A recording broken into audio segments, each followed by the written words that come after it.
আমাদের first unit বিদ্যানিকেতনে complete হয়েছে। আচ্ছা, আজকে খাতা দেওয়ার দিন। অতি খুঁটিয়ে দেখা হয়েছিল, মানে কেউ গল্প লিখে পার পাবে না, এমনকি ভালো ভালো স্টুডেন্ট যারা ভালো নাম্বার পায়, যারা হাইয়েস্ট নাম্বার পায়, তাদেরও গল্প ধরে ফেলেছি আমরা।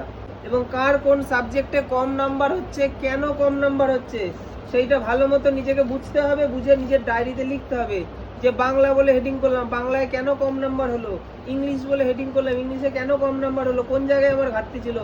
সাবজেক্ট ধরে ধরে সবাই লিখতে হবে ডায়েরিতে যে এই কারণে আমার এই সাবজেক্টে কম নাম্বার হয়েছে। তাহলে কারণ ফাইন্ড করলেই তো আমরা তার সমাধান করতে পারবো, তাই না? গৌতম বুদ্ধের মতে, গৌতম বুদ্ধ বলছে সমস্যা আছে, তার সমাধানের পথও আছে। আমি কম নাম্বার পেয়েছি, এটা সমস্যা, এবার সমাধান করব। তারটা সেই নাম্বারটাকে ভালো করতে গেলে কি লাগে সেইটা করতে হবে। আমি তোমাদেরকে সমস্ত সাবজেক্টের লাস্ট মিনিট সাজেশন দিয়েছি। যার স্কুলে যেটা ইম্পর্টেন্ট বলেছে সেটা সবার আগে পড়বে, তারপরে লাস্ট মিনিট সাজেশনে শর্ট কোশ্চেন এবং ইম্পর্টেন্ট বড় কোশ্চেনগুলো পড়বে। আর যার স্কুলে কোনো ইম্পর্টেন্ট বলেনি সে শুধুমাত্র লাস্ট মিনিট সাজেশনটা ভালো করে পড়ে যাবে, তাহলে পরীক্ষায় পুরোপুরি কমন পাবে।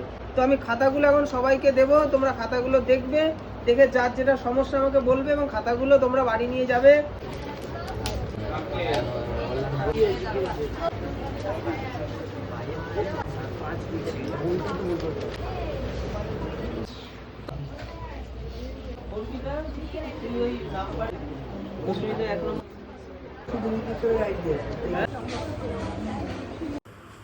তো এখানে নাম্বার থেকে আমরা বুঝতে পারছি তো যে কোথায় কোথায় ভুল আমাদের হচ্ছে।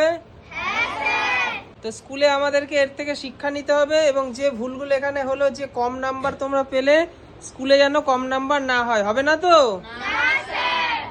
আর এই খাতাগুলো সবাই বাড়িতে নিয়ে যাবে, বাবা মাকে দেখাবে, তারা দেখবে কেমন কি তোমরা নাম্বার এখানে করলে।